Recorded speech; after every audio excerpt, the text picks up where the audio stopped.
আসসালামু আলাইকুম প্রিয় দর্শক, আপনারা এর মধ্যে হয়তো সবাই জানেন যে আজকে সকালে ঢাকা রিপোর্টার্স ইউনিটিতে একটা অঘটন ঘটেছে। অঘটনটা এই ধরনের, মঞ্চ ৭১ নামে একটা সংগঠন, যে সংগঠনটা আরও প্রায় দিন ২০ আগে আত্মপ্রকাশ করেছে কতিপয় মুক্তিযোদ্ধাদের সম্বন্ধে, বেশ কয়েকজন বেশ সুনামখ্যাত মুক্তিযোদ্ধা, ওনারা মিলে একটা সংগঠন করেছেন, নাম হলো মঞ্চ ৭১। সেই সংগঠনের ব্যানারে আজকে একটা গোল টেবিল বৈঠকের আয়োজন করা হয়েছিল এবং সেই গোল টেবিল বৈঠকের আয়োজনের মূল প্রতিপাদ্য বিষয় ছিল, আলোচনার বিষয় ছিল আমাদের সংবিধান কেমন হবে, সংবিধানটা নিয়ে কি হচ্ছে এবং আমাদের সংবিধানের প্রকৃত দৃষ্টিভঙ্গিটা কি হওয়া উচিত, এগুলো নিয়ে আলোচনা। সেই আলোচনার প্রধান অতিথি হিসেবে নাম লেখা ছিল ডক্টর কামাল হোসেনের, এবং জেডাই খান পান্না আইনজীবী, উনি ছিলেন এই অনুষ্ঠানে সভাপতি পদত্ব করার কথা ছিল। ঢাকা ইউনিভার্সিটির আইন বিভাগের অধ্যাপক হাফিজুর রহমান কার্জন সেখানে গিয়েছিলেন, বেশ কয়েকজন সাংবাদিক গিয়েছিলেন এবং বেশ কয়েকজন মুক্তিযোদ্ধাও গিয়েছিলেন, যারা নাকি খেতাবপ্রাপ্ত মুক্তিযোদ্ধা, এমন কিছু লোক সেখানে ছিলেন। কিন্তু সেই অনুষ্ঠানটা এক পর্যায়ে ভণ্ডুল হয়ে যায়।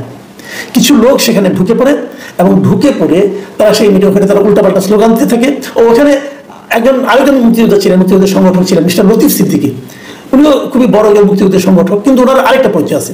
আরেকটা পরিচয় হলো উনি একসময় আওয়ামী লীগের সভাপতি মণ্ডলীর সদস্য ছিলেন এবং একসময় উনি সরকারের একজন গুরুত্বপূর্ণ মন্ত্রীও ছিলেন। কিন্তু ২০১৮ সময়ে ওনার সঙ্গে, তারও আগে ওনার সঙ্গে আওয়ামী লীগ সরকারের মানে শেখ হাসিনার সম্পর্ক খারাপ হয়ে যায়। অবনতি হতে হতে এমন এক পর্যায়ে পৌঁছে যে ওনাকে জেলে পর্যন্ত যেতে হয়। মানে উনি এমপি ছিলেন, ওনার মন্ত্রী ছিলেন, ৪ শাখা সত্ত্ব মন্ত্রিত্ব থেকে বাদ দিয়ে দেওয়া হয়, তাকে দল থেকে বাদ দিয়ে দেওয়া হয় এবং তাকে জেলেও ঢোকানো হয়। তারপরে উনি আওয়ামী লীগ থেকে সরে যান, তারপরে ওনার এলাকায় উপনির্বাচন হয়, সেখানে বিকল্প একজন লোককে আওয়ামী লীগের প্রার্থী করে তাকে জিতিয়ে আনা হয়, ওনাকে হারিয়ে দেওয়া হয়। উনি যখন স্বতন্ত্র প্রার্থী ছিলেন, উনি এরপর থেকে আওয়ামী লীগের রাজনীতির সঙ্গে মোটেই জড়িত ছিলেন না। এক পর্যায়ে উনি রাজনীতি থেকে ঘোষণা দিয়ে অবসর নিয়েছিলেন। টাঙ্গাইল এর লতিফ সিদ্দিকী সাহেব, উনিও এই মিটিংয়ে ছিলেন, যেহেতু মুক্তিযোদ্ধাদের মিটিং উনি ছিলেন। সেখানে কিছু লোক যে স্লোগান দিয়ে এটা আওয়ামী লীগের দোসরদের মিটিং হচ্ছে, স্বৈরাচারের দোসরদের মিটিং হচ্ছে, এবং আমি যে ভিডিওগুলো দেখলাম, এই ভিডিওগুলো হয়তো দেখা যায় না। একটা ভিডিও দেখলাম লতিফ সিদ্দিকীর পাশে দাঁড়িয়ে একজন লোক স্লোগান দিচ্ছে, লতিফ সিদ্দিকীর ২ গালে জুতা মারো তালে তালে বলছে, ওনাকে উঠতে দেওয়া হচ্ছে না, বসেন আপনি, যেতে পারবেন না, এগুলো।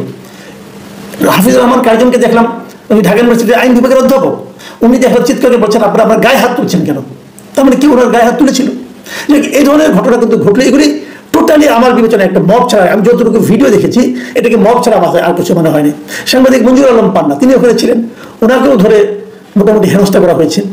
এই যখন অবস্থা, তারপর তাদেরকে এক পর্যায়ে পুলিশ এসেছে।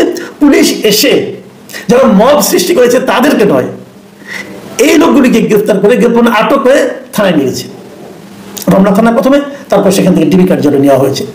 সর্বশেষ খবর আমি এখন বলতে পারবো না তাদের নিয়ে কি করা হয়েছে, তাদের প্রতি কোনো মামলা দেওয়া হবে কিনা অথবা কোনো মামলায় আটক দেখানো হবে, কি হবে আমি এখনো জানি না।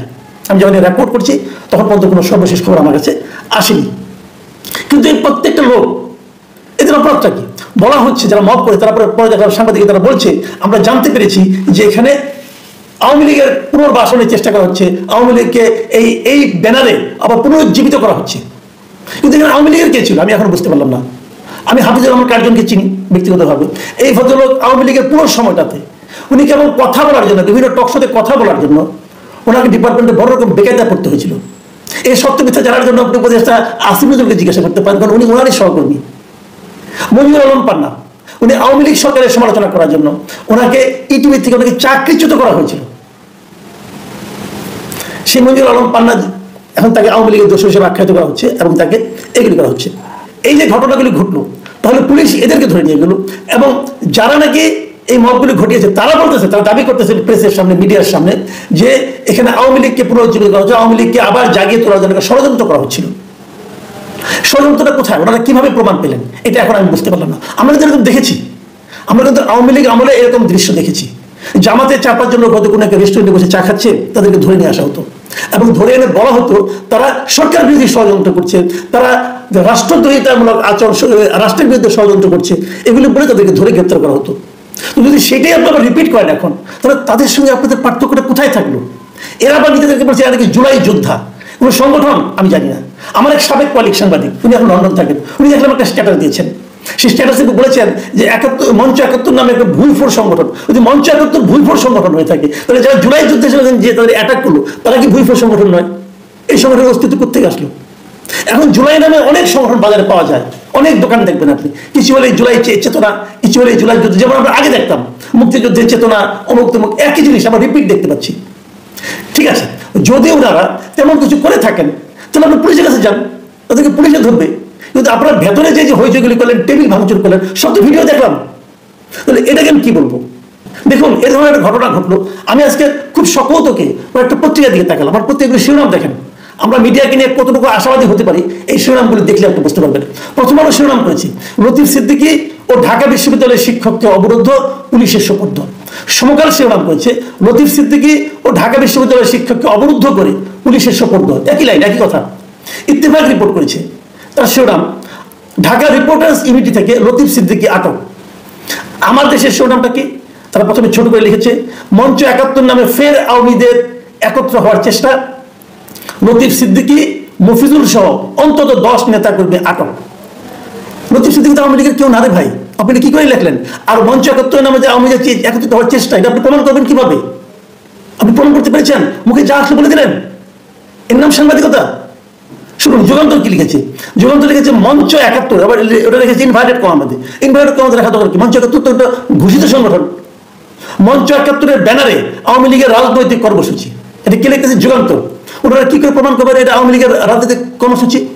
আমি বুঝি না, মানে সম্পাদকীয় দায়িত্ব কারা পালন করেন? এটা সম্পাদকীয়, এটা মানে সংবাদপত্রের কোন এথিক্সে পড়ে যে আওয়ামী লীগের রাজনৈতিক কর্মসূচি আপনি প্রমাণ করতে পারবেন? হ্যাঁ, একটা জায়গায় পাবেন, সে প্রসঙ্গে একটু পরে বলছি। কালের কণ্ঠ লিখেছে, সাবেক মন্ত্রী লতিফ সিদ্দিকী আটক। এটা খুব ফ্ল্যাট একটা হেডলাইন করছে, মোটামুটি আমি এটাকে ভালোই বলবো। কিন্তু এখানে একটা কথা, সে কথাটা হলো কি, মূল ঘটনা তো লতিফ সিদ্দিকী আটক নয়। ওখানে একটা মব হলো, একটা গোল টেবিল বৈঠক করে ধ্বংস করে দিলেন, ওটা নিয়ে কোনো আলোচনা নেই, ওটা কোনো শিরোনাম নেই, ওটা মূল নিউজ না। আজকের পত্রিকা শিরোনাম করেছে, লতিফ সিদ্দিকী ও অধ্যাপক হাফিজুর সহ ডিআরইউর অনুষ্ঠান থেকে আটক ১১ জন ডিবি হেফাজতে, মানে যাদের আটক করা হয়েছে ওদের ডিবি হেফাজতে নেওয়া হয়েছে। এই যে বিষয়গুলো হয়েছে, দেখুন আমি আজকের পত্রিকা থেকে একটু মানে নিউজের প্রথম কয়েকটা পড়তে চাই। শুনুন কি লিখেছে তারা। রাজধানীতে মব সৃষ্টি করে মুক্তিযুদ্ধ ও সংবিধান বিষয়ে একটি আলোচনা সভা পণ্ড করা হয়েছে। ওনারা কিন্তু পণ্ড বিষয়টি আগে এনেছেন। তারপর লিখেছেন, ওই আলোচনা সভায় বক্তা হিসেবে যোগ দেওয়া আওয়ামী লীগ থেকে বহিষ্কৃত নেতা সাবেক মন্ত্রী আব্দুল লতিফ সিদ্দিকী ও ঢাকা বিশ্ববিদ্যালয়ের আইন বিভাগের অধ্যাপক শেখ হাফিজুর রহমান ৪ জনকে হেনস্থা করা হয়েছে। পরে পুলিশ এসে তাদের ২ জন সহ ১১ জনকে নিরাপত্তার খাতিরে গোয়েন্দা পুলিশের কার্যালয়ে নেওয়া হয়েছে। দেখুন এটুকু ঠিক আছে, ওনাদের নিউজটা আমার কাছে ভালোই লেগেছে, যে তারা আসলে খুব মানে অবজেক্টিভ জার্নালিজম করেছে। তো এখন অন্যরা কি করলো? অন্যদের ভাবখানা মনে হলো যে ওইটা যে একটা মিটিং যে পণ্ড করা হলো, একটা গোল টেবিল বৈঠকে যে পণ্ড করা হলো, এটা ইম্পর্টেন্ট না। ওখানে যে মব তৈরি করা হলো, এটা ইম্পর্টেন্ট না। ইম্পর্টেন্টটা কি? লতিফ সিদ্দিকী গ্রেফতার করা হয়েছে, মানে পাঠকের দৃষ্টিটাকে ওইদিকে ঘুরিয়ে দেওয়া হচ্ছে। তার মানে প্রকারান্তরে এরাও কিন্তু এই ধরনের মবকে এক ধরনের প্রশ্রয় দিচ্ছে। আমরা এতদিন বলে এসেছি যে সরকার প্রশ্রয় দিচ্ছে, সরকারের প্রেস সেক্রেটারি তো বলেই বসেছেন, একটা স্বীকৃতি দিয়েছেন, এরা মব না, এগুলো প্রেশার গ্রুপ। এখানে প্রেশারটা কিভাবে গ্রুপ পালন করলো আমরা বুঝান তো ভাই, জনাব শফিকুল আলম ভাই, একটু বুঝান আপনারা করছেন এটা কি? আগামীকাল যে কোনো জায়গায় তারা যাবে। আমি তো মনে করি যে যদি মব যারা সৃষ্টি করলো তারা এটা করতে পারে, গণতন্ত্রের কোন ধারায় করতে পারে? গণতন্ত্র বাদ দেন, আইনের কোন ধারায়? একটা রিপোর্টার্স ইউনিটির মতো একটা জায়গায় একটা মিলনায়তন ভাড়া নিয়ে তারা একটা অনুষ্ঠান করছে, তার মধ্যে ঢুকে তাদেরকে আপনি মারপিট করে তাদেরকে মিটিং পণ্ড করে দেওয়া, ভিতরে যে উল্টাপাল্টা স্লোগান দেওয়া, অশ্লীল স্লোগান দেওয়া, ২ গালে তালে তালে জুতা মারা স্লোগান দেওয়া, এটা আইনের কোন ধারায় বৈধ? এই কথাটা আমাকে বোঝান আপনারা। যদি তারা আওয়ামী লীগের পক্ষ, আওয়ামী লীগের পুনর্জীবনের চেষ্টা করে থাকে, যদি সে ধরনের বক্তব্য দিয়ে থাকে, এটা আপনার রেকর্ড করে পুলিশকে দেন, সরকার ব্যবস্থা নেবেন। এই মুহূর্তে আওয়ামী লীগের পক্ষে কথা বলা, আওয়ামী লীগের রাজনীতি নিয়ে, আওয়ামী লীগের কোনো রাজনৈতিক কর্মকাণ্ড করার কোনো সুযোগ তো নাই, কারণ এটা সরকার নিষেধ করেছে, সরকার এটা নিষিদ্ধ ঘোষণা করেছে, তাদের নির্বাহী আদেশে করেছে। সেই নির্বাহী আদেশটা আপনার পছন্দ না হতে পারে, যেমন আমারই পছন্দ হয় নাই, কিন্তু আমি যেটাকে অমান্য করতে পারবো না, এটাই তো ঘটনা। তো সেরকম কেউ কিছু করলো আপনি বলেন? ওখানে কি আওয়ামী লীগের লোকজন কয়জন ছিল বলেন আপনারা? লতিফ সিদ্দিকী কি আওয়ামী লীগের লোক নয় তো? আর কি আওয়ামী লীগের লোক বলুন তো? এই যে বিষয়গুলো হচ্ছে, পাবনা কি আওয়ামী লীগের লোক? হাফিজুর রহমান কার্জন কি আওয়ামী লীগ করেন?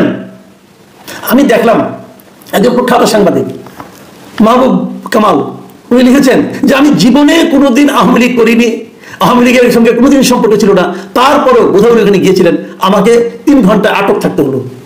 এটা কি প্রমাণ করে আমরা কোন রাজত্বে আছি? এর নাম কি শাসন?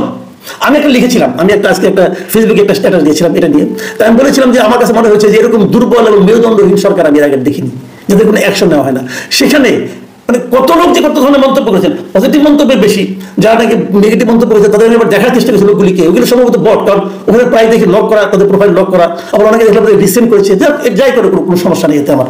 কিন্তু আমি কিন্তু একটা কথা বলি, এই যে জুলাই বাহিনী, অমুক বাহিনী, তমুক বাহিনী, তারা যে আমাকেও বলে, কিন্তু আমাকে, তারপরে আমাদের একটা গ্রুপ ছবি ছিল আমার, আনিস আলমগীরের এবং আব্দুল তুষারের, সেখানে দেখলাম যে প্যারিস থেকে আবার উস্কানি দিচ্ছে পিনাকি ভট্টাচার্য যে এদেরকে এখনই গ্রেপ্তার করতে হবে, নাহলে দেশ থেকে উচ্ছন্নে যাবে। আমি যদি একটা কথা বলি, যে জুলাই বাহিনী যারা আছেন তাদেরকে শরীর বন্ধ অনুরোধ, ভাই আমাদেরকে আওয়ামী লীগের দালাল বলার আগে আওয়ামী লীগের 15 বছর আপনারা কি করেছেন আর আমি কি করেছি, আমরা কি করেছি, তাদেরকে তালিকা নিয়ে বসেন, তাদেরকে তালিকা নিয়ে বসেন। কি রিস্ক নিয়ে, কি ঝুঁকি নিয়ে আমরা এই দেশে থেকে শেখ হাসিনা সরকারের সমালোচনা করেছি, তাদের ভুলগুলি, তাদের অন্যায়গুলি চোখে আঙুল দিয়ে ধরিয়ে দিয়েছি, সেগুলো দেখেন। এখন ইউটিউব পাবেন, ওপেন আছে, লুকিয়ে রাখিনি, দেখেন, তারপরে কথা বলেন। জীবনে একদিনও আওয়ামী লীগ না করার পরে, বুড়ো হয়ে গেছি ভাই, একদিনও আওয়ামী লীগ না করার পরে যদি আপনাকে বলেন যে স্বৈরাচারের দোষর আর আপনারা সব হয়ে গেলেন জুলাই আন্দোলনকারী, আপনারা দেশ স্বাধীন করে বলেছেন,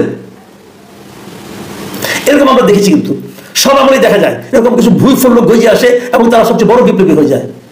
আওয়ামী লীগের আমলে দেখেছি অনেক লোক মুক্তিযুদ্ধের চেতনা উদ্দীপ্ত হয়ে লাফালাফি করেছেন, কোথায় তারা এখন?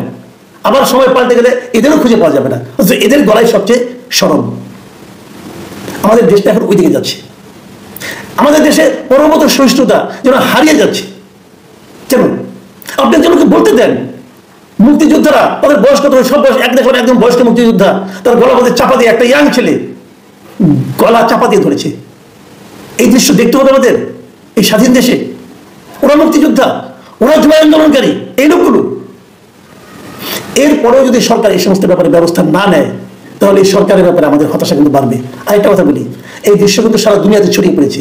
সরকারের ইমেজটা কোথায় যে ঠেকেছে, সরকারের ইমেজ রক্ষার জন্য ওই শফিকুল আলম সাহেব কি বলেন তার উপর সরকারের ইমেজ নষ্ট হবে না, দুনিয়ার মানুষ কি বলে তার উপর সরকারের ইমেজ নির্ভর করবে।